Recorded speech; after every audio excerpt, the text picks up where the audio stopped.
The hills of Odd, West Virginia, have always carried a quiet weight, a kind of stillness that settles in and refuses to leave. Life there moves slower, shaped by habit, memory, and survival rather than schedules and deadlines. And in those hills sits a weathered house with peeling paint, a sagging porch, and decades of life pressed into its walls. Inside that house is Betty Whittaker, a woman who has endured more than most and who is now staring down a clock she never asked for. This time, it isn't rumors. It isn't online drama. It isn't another wave of speculation from people far away. It's real. Betty has just 15 days left.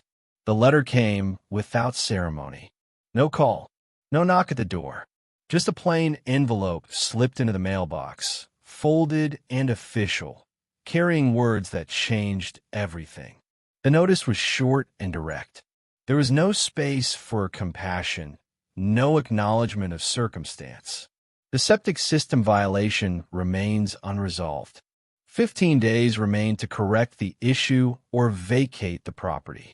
15 days. For someone with money, connections, or options, 15 days might be manageable. A rushed contractor, a loan, a temporary place to stay. But for Betty and Larry, 15 days is not a timeline. It's a cliff. When Brian arrived after hearing the news, he knew before he even parked that something had shifted. Betty was already on the porch, holding the paper like it might dissolve if she looked away too long. "They cut it in half," she said quietly. "I thought I had more time." Her hands trembled as she passed him a notice. Brian read it once, then again. His jaw tightened. 15 days, he said under his breath. Behind her, Larry sat near the doorway in his recliner, staring out into the yard. Every so often he shook his head, muttering the same words over and over. "Ain't right. Ain't right." Betty didn't look at either of them. Her eyes stayed fixed on the hills in front of her, as if she was memorizing them. "This is all we got," she said. "If we lose this, we lose everything." The septic issue wasn't new. It had been there for years, hanging quietly in the background, ignored the way so many rural problems are ignored until someone decides they can't be anymore. The house was built long before modern codes mattered out here. No proper system, no easy access, no simple fix. And worse, the house sits on solid granite. There is no digging without machinery. No shortcuts.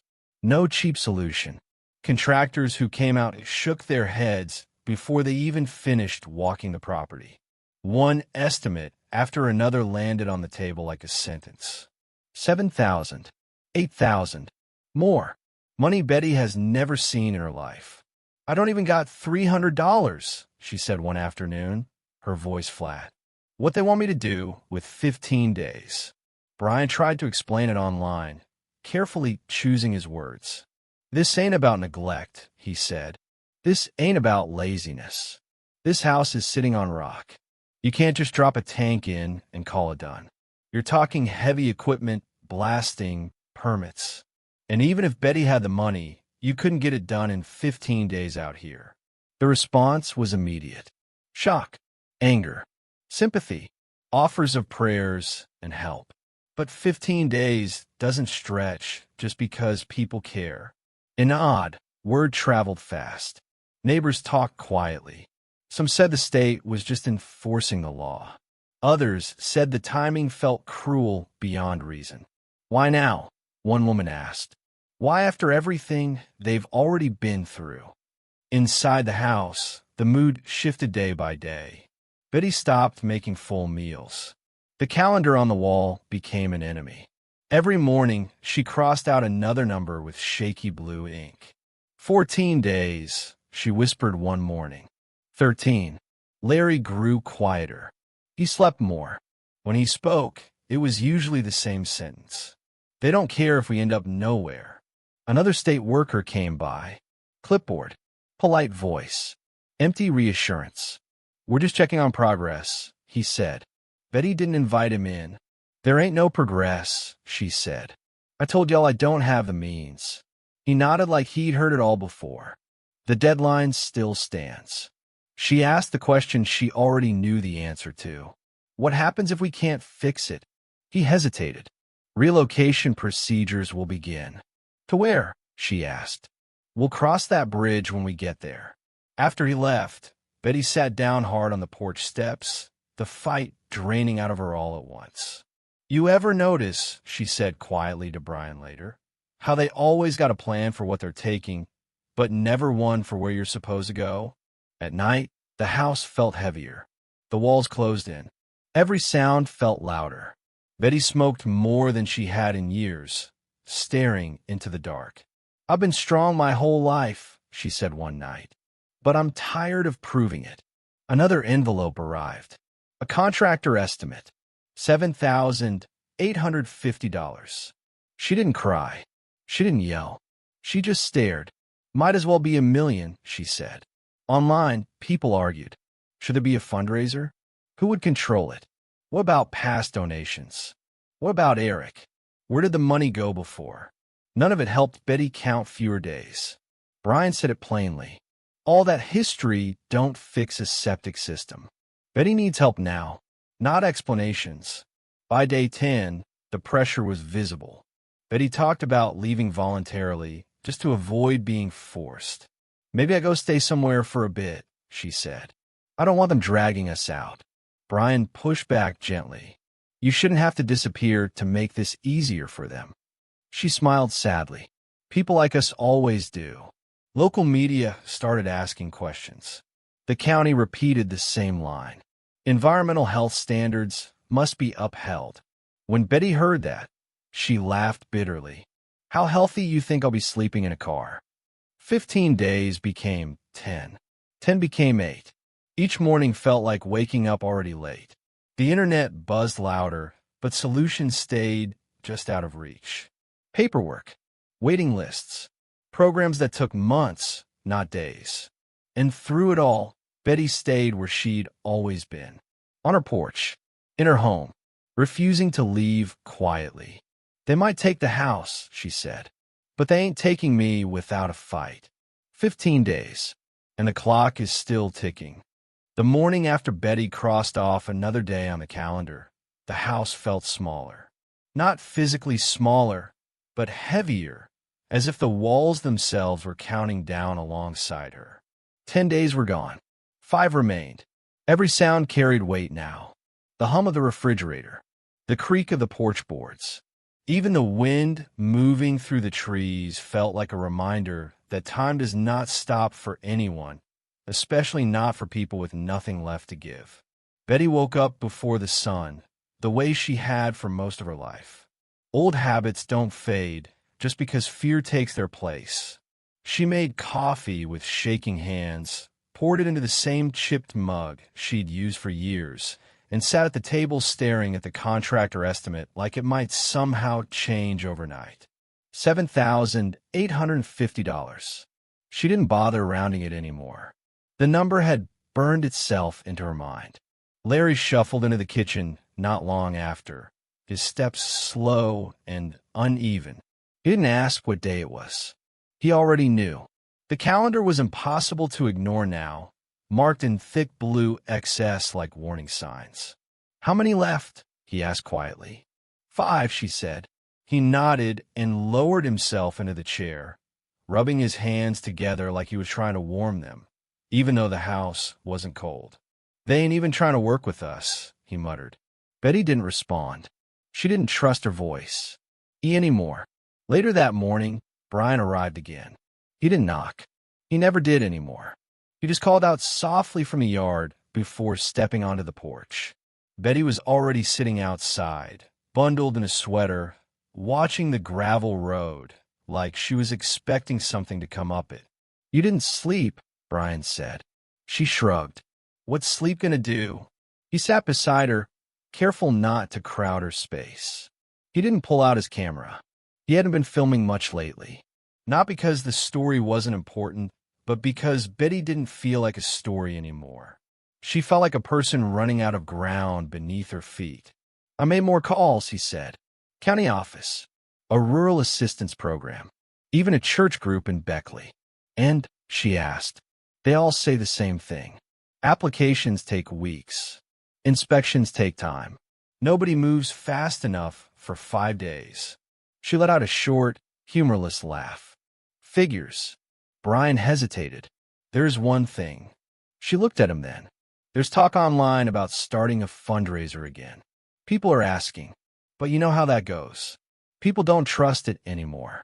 Too much happened before. Her jaw tightened. I ain't asking strangers for nothing, she said. Not again. I know, he replied gently. I just wanted you to hear it from me, not the internet.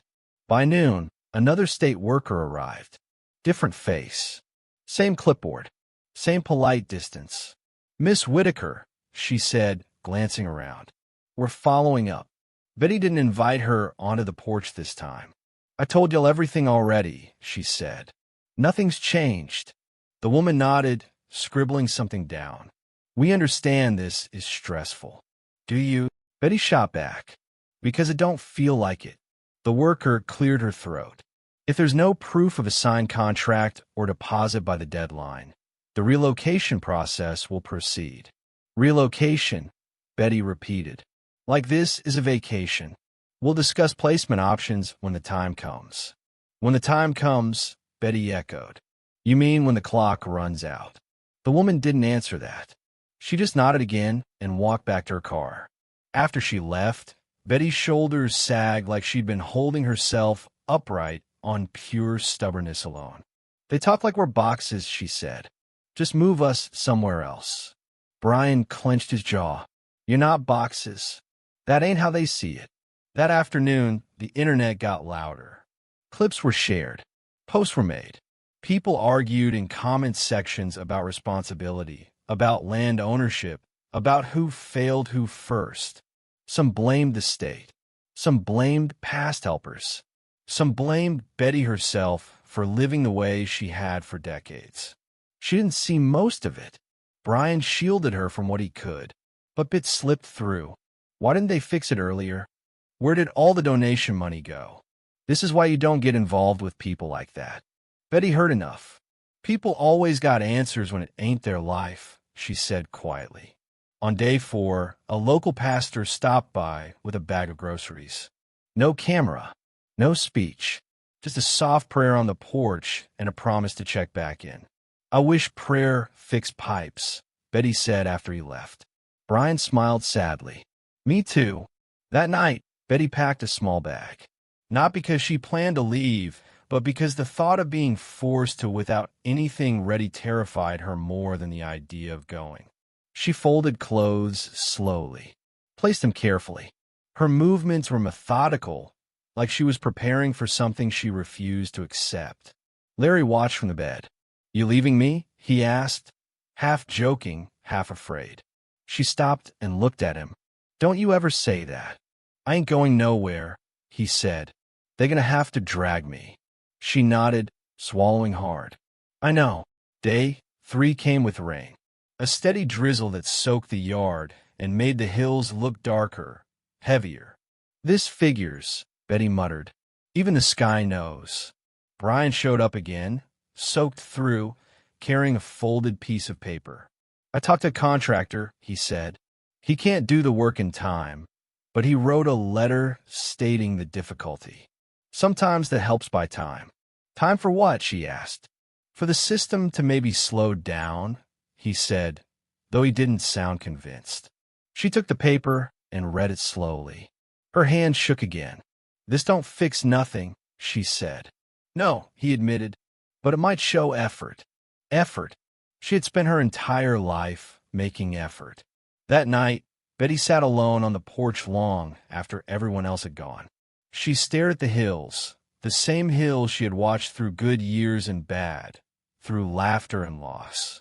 I raised my family here, she whispered to no one. I buried people from here. I survived things people don't even know about. The house creaked behind her like it was listening. Day 2 arrived without mercy. The calendar looked wrong now, like it had made a mistake. 2 days left. A reporter called Brian asking for a comment. He declined, not because the story wasn't important, but because Betty didn't need more strangers dissecting her life. She needs help, he told them, not headlines. That afternoon, Betty snapped. I'm tired, she said, her voice breaking. I'm tired of begging. I'm tired of fighting. I'm tired of being strong just so the world can keep pushing. Brian didn't interrupt. He let her cry. Let the anger come out. They act like I chose this, she said. Like I wanted to live this way. Like being poor is a crime. She wiped her face with the sleeve of her sweater. I didn't fail this house. This house kept me alive. On the final evening before the last full day, Betty sat at the kitchen table with the calendar in front of her. One square left uncrossed. Tomorrow. She took the marker and stared at it for a long time. I ain't crossing it yet, she said. It ain't over. Brian nodded. No, it's not. The clock kept ticking. The system kept moving. And Betty Whittaker remained exactly where she had always been, holding on as long as she could. What happens next will change everything. Tell me what you think. Do you believe the state should give Betty more time? Or is this another case where the system has already decided her fate? Leave your thoughts in the comments. The last full day before the deadline arrived, without ceremony. No sirens. No official knock at the door. Just the same pale light creeping through the curtains like it had every morning before it. But this time it felt final. Betty woke up sitting upright in her chair, the calendar still on the table where she'd left it the night before. One square left. She didn't reach for the marker. She just stared at it, letting the weight of that single box press down on her chest. Larry was already awake, too. He hadn't slept much either. They didn't talk at first. There wasn't anything left to say that hadn't already been said 100 times in the past 2 weeks. Finally, Betty broke the silence. Today's the day they decide if we're allowed to exist here anymore. Larry nodded slowly. Feels like we already know. Brian arrived just after 9. He looked exhausted, like someone who had been carrying a load that wasn't his but refused to put it down anyway. He stepped onto the porch and stopped when he saw Betty sitting there. You okay? He asked, though the question felt almost cruel. She smiled faintly. I'm still here. They sat together in silence for a long moment. The hills were quiet. No birds. No wind. Just stillness. I talked to someone last night, Brian said carefully. A county advocate. Not official. Off the record. Betty didn't look hopeful. And they said once relocation paperwork starts, it moves fast. Real fast. Especially when there's already a record. Her jaw tightened. So this was decided before I even got the letter. Brian didn't contradict her. Around midday, the internet erupted again. Someone leaked a screenshot. Someone else posted a rumor. A few channels went live with bold titles and dramatic thumbnails. Some claimed Betty was being evicted immediately. Others said the notice had been extended quietly. Nobody knew the truth, and everyone spoke like they did. Betty didn't watch any of it. I ain't entertainment, she said. I'm tired of being somebody else's content. A van pulled up the gravel road just after lunch. Not the state. Not a contractor. A woman in her 40s stepped out, holding a clipboard and wearing a jacket with a small nonprofit logo on it. I'm here to talk, she said. Not inspect. Betty crossed her arms. About what?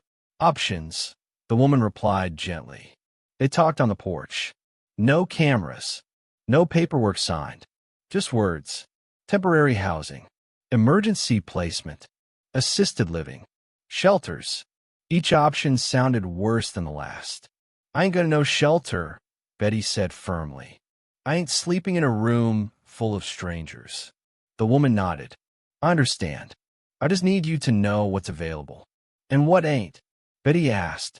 The woman hesitated. Staying here. After she left, Betty didn't cry. She didn't yell. She just went inside and sat on the edge of the bed like someone who had reached the end of a road they never chose to walk. I feel like I'm already gone, she said quietly. Larry reached for her hand. You still with me? For now, she replied. That evening, Brian posted a short update. No dramatics.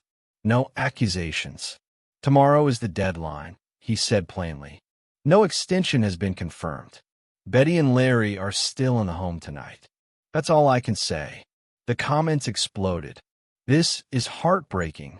How can we help right now? Someone step in. This is why the system is broken.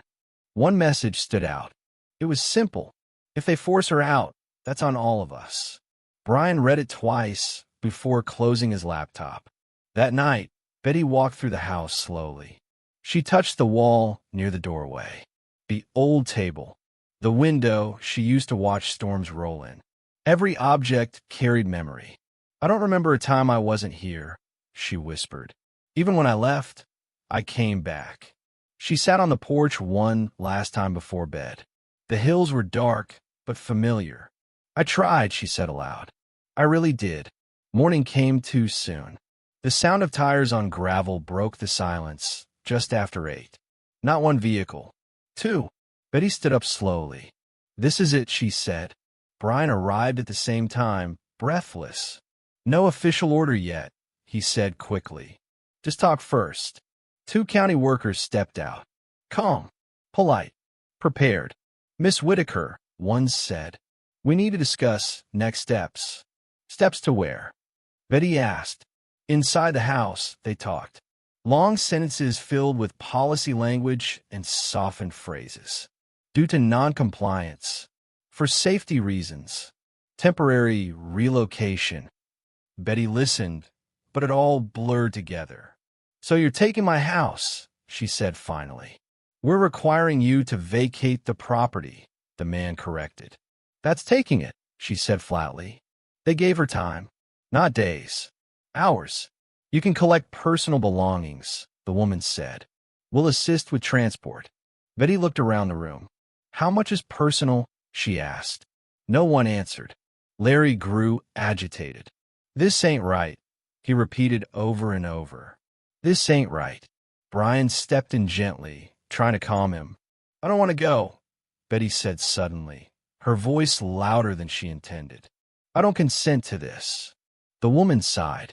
We understand this is difficult. Understanding ain't the same as stopping, Betty snapped. By noon, word spread fast. Locals drove by slowly. Some stopped at the bottom of the road, unsure whether they were welcome or intruding. A neighbor brought coffee. Another brought a blanket. No one brought a miracle.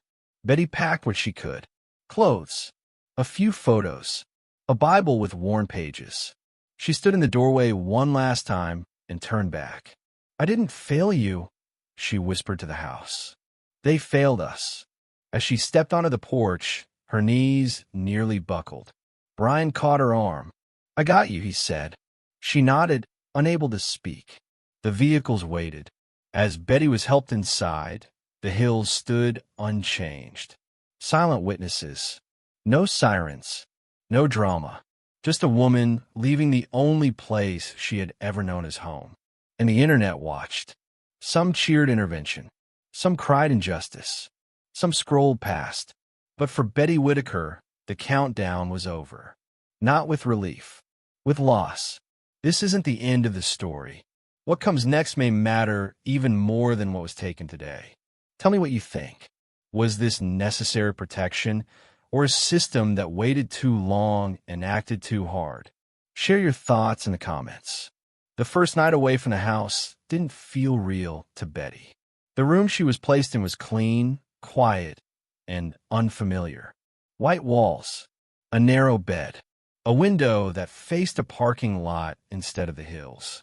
She sat on the edge of the mattress long after the staff member left, hands folded in her lap, staring at the floor like she was waiting for someone to tell her it had all been a mistake.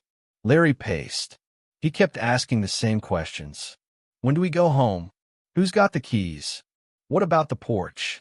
No one had answers that made sense to him. Betty tried to be strong for him, the way she always had, but something inside her had cracked.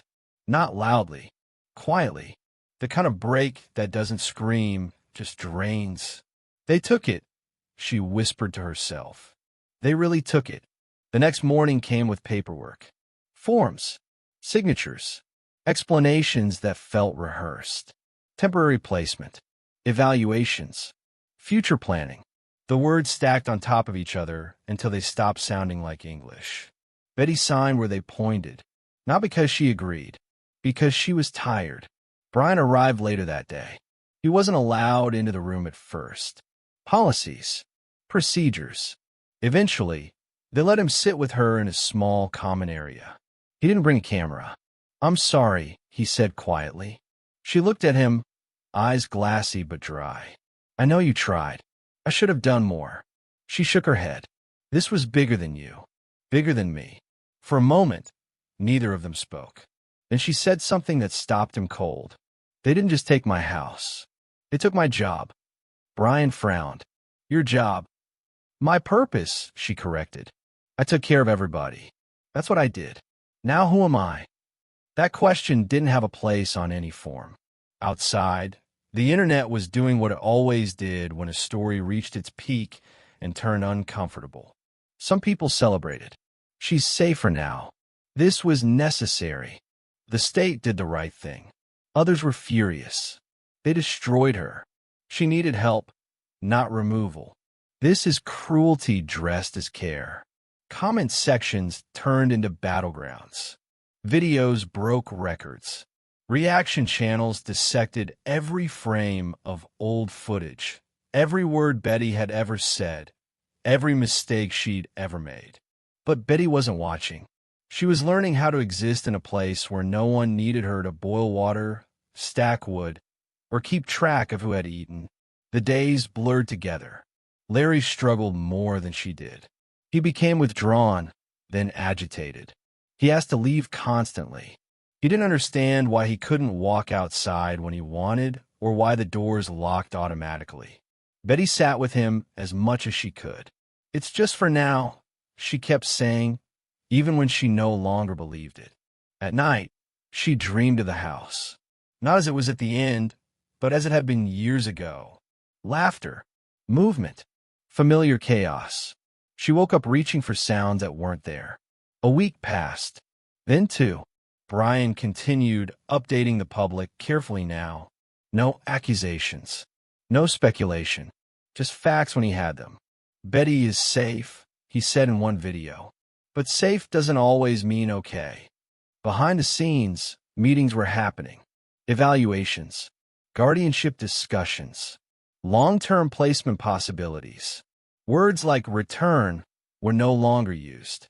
The septic issue became irrelevant overnight. The house sat empty. A neighbor drove up the hill one afternoon out of habit and stopped short when she saw the door padlocked. The porch bare. No chair. No movement. "It feels wrong," she said later. Like a heartbeat stopped. Rumors spread that the landowner was already talking to someone else. That the house might be condemned. That it might be torn down. Betty hadn't been told any of that. She found out the way she'd found out about everything else. Through whispers. "I heard they might tear it down," a staff member said gently one day, not realizing the weight of the words. Betty didn't respond. That night, she cried for the first time since leaving. Not loud, just quiet tears soaking into the pillow. "I didn't even get to say goodbye right," she whispered. Larry slept through it. The public interest began to fade, as it always does. New stories took over. New outrage. New victims. The Whittaker name stopped trending. But the damage didn't stop just because the cameras moved on. Betty changed. She became smaller somehow. Less talkative. Less animated. The woman who once held an entire family together now struggled to hold herself upright some days. A counselor asked her how she felt about the intervention. Betty thought for a long time. "Like I was judged without being heard," she finally said. "Like my whole life was reduced to a checklist." Another asked her what she wanted now. She answered without hesitation. To go home. When told that wasn't likely, she nodded slowly. "Then I want people to stop pretending this was kindness." That sentence never made it into any report. Larry's condition worsened. His confusion deepened. He stopped asking about the house eventually. That hurt more than the questions. because it meant something inside him had let go. One afternoon, Brian brought printed photos. Old ones. The porch, the hills, the yard in late summer light. Betty traced the edges with her fingers. "Thank you," she said. "I was afraid I'd forget." "You won't," he replied. "I already am," she whispered. The question everyone kept asking online was simple. Was it worth it? There was no simple answer. The house was unsafe. That was true. The conditions were bad. That was true. But the way it ended mattered.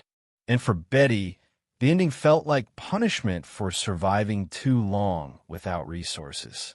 A retired nurse who visited occasionally put it best.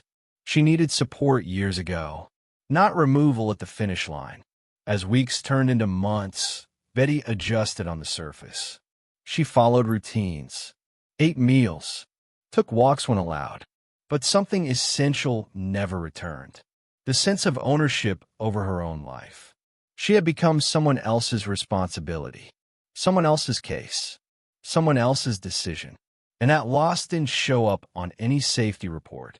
One evening, Brian asked her if she wanted him to keep telling her story. She looked at him carefully. "Only if you tell it all," she said. "Not just the parts that make people feel right." "What do you want people to know?" he asked. She thought for a long time. That being poor isn't a crime. That loving your family doesn't always look neat. And that sometimes the system waits until it's too late to help the right way. Outside, the hills of Odd were quiet again. Just like before the world came. Just like after it left. The house still stood, empty and silent. A symbol to some, a wound to others. For Betty Whittaker, it was simply home. And losing it changed everything. Now it's your turn.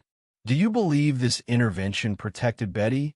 Or did it come too late and cost her everything that mattered? Share your thoughts in the comments. Thank you for watching this video. Click here to watch another video that might interest you.